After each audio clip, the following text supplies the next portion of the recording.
May daily commitment ang Christianity, hindi one-time event. Hindi one-time event na ngayon ka lang nagsisi, ngayong araw na to, nung nakaraang araw, noong taong 2024, last Sunday, hindi doon ang Christianity. Araw-araw, daily commitment. Kaya maraming Kristiyanong nababackslide kasi nakalimutan ang Christianity daily.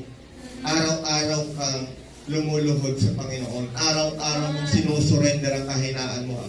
Araw-araw kang nagpapapako sa krus para yung lumang mong pagkatao hindi na mabuhay.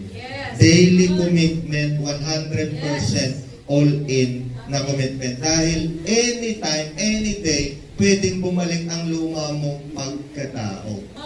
Once na kinalimutan mong i-welcome, manguna, mag-lead sa araw mo na yon ang Panginoong Jesus.